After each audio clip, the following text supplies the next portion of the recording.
আসসালামু আলাইকুম।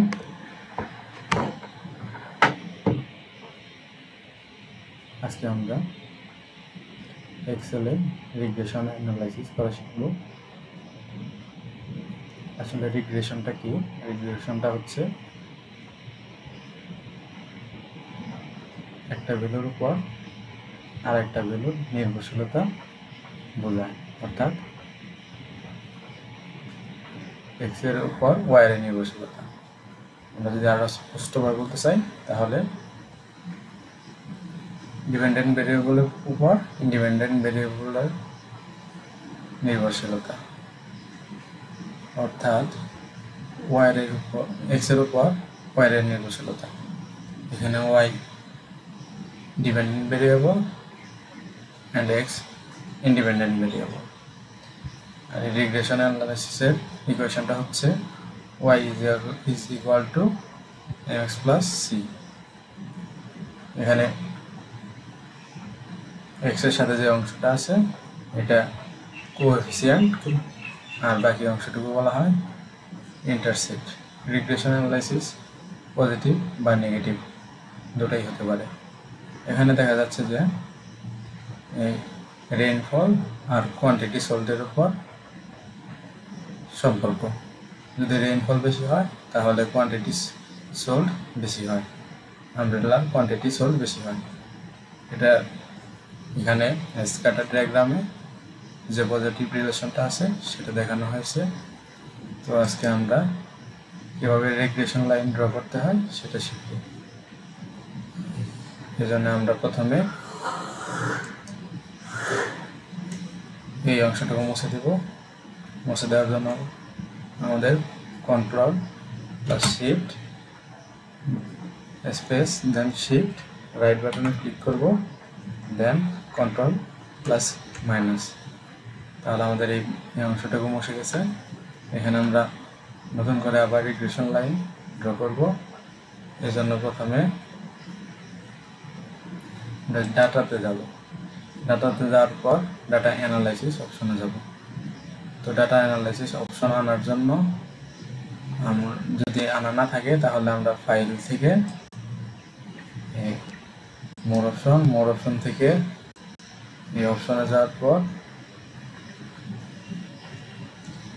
অ্যাড ইনস এখানে ক্লিক করার পর এই যে এখানে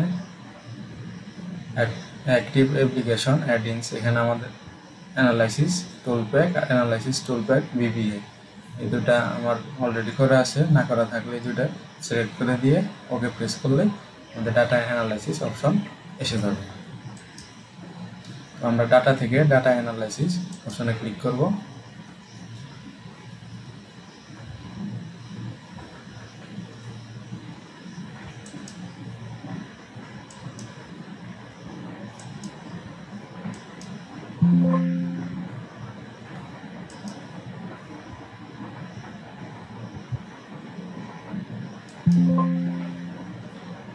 এখানে আমরা আরো নিচের দিকে যাব। নিচের দিকে গেলে আমরা দেখতে পাবো রিগ্রেশন, দেন আমরা ওকে প্রেস করব। ওকে প্রেস করার পর ইনপুট ওয়াই রেঞ্জ। ওয়াই কি? ওয়াই হচ্ছে ডিপেন্ডেন্ট ভেরিয়েবল। তো কোয়ান্টিটি সোল্ড এটা ডিপেন্ডেন্ট কিসের উপর ডিপেন্ডেন্ট? রেইনফল, অর্থাৎ এক্স এর উপর ওয়াই ডিপেন্ডেন্ট। এই জন্য প্রথমে আমরা ইনপুট ওয়াই সিলেক্ট করে দিব। কোয়ান্টিটি আমরা কীভাবে সিলেক্ট করব? কন্ট্রোল শিফট দিয়ে ডাউন বাটনে চাপ দিলে পুরো এরিয়াটা সিলেক্ট হয়ে যাবে। দেন আমরা ইনপুট এক্স রেঞ্জটা সিলেক্ট করব। এক্স রেঞ্জ সিলেক্ট করার জন্য আমরা রেইনফলে চাপ দেব, দেন কন্ট্রোল শিফট ডাউন বাটন, পুরোটাই সিলেক্ট হয়ে গেছে। এরপর আমরা লেভেল বাটন সিলেক্ট করে দেব। কনফিডেন্স লেভেল দরকার নেই। তো এরপর আউটপুট অপশনে আমরা নিউ ওয়ার্কশিট চাই না, আউটপুট রেঞ্জ চাই। এই জন্য এটা সিলেক্ট করব। সিলেক্ট করার পর আমরা আউটপুট রেঞ্জটা কোথায় চাই, যদি আমরা এখানে চাই তাহলে এখানে দেব। দেওয়ার পর দেন ওকে প্রেস করে দেব। ওকে প্রেস করলে আমাদের রিগ্রেশন লাইন ড্র হয়ে গেছে।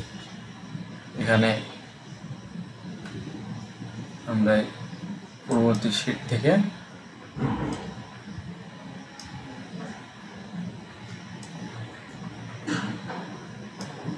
রিগ্রেশন ইকুয়েশনটা কপি করে এখানে পেস্ট করে দেব। দেন এই ইকুয়েশন থেকে আমরা এই মানগুলো পেয়েছি, রাতে সহজেই বোঝা যায়।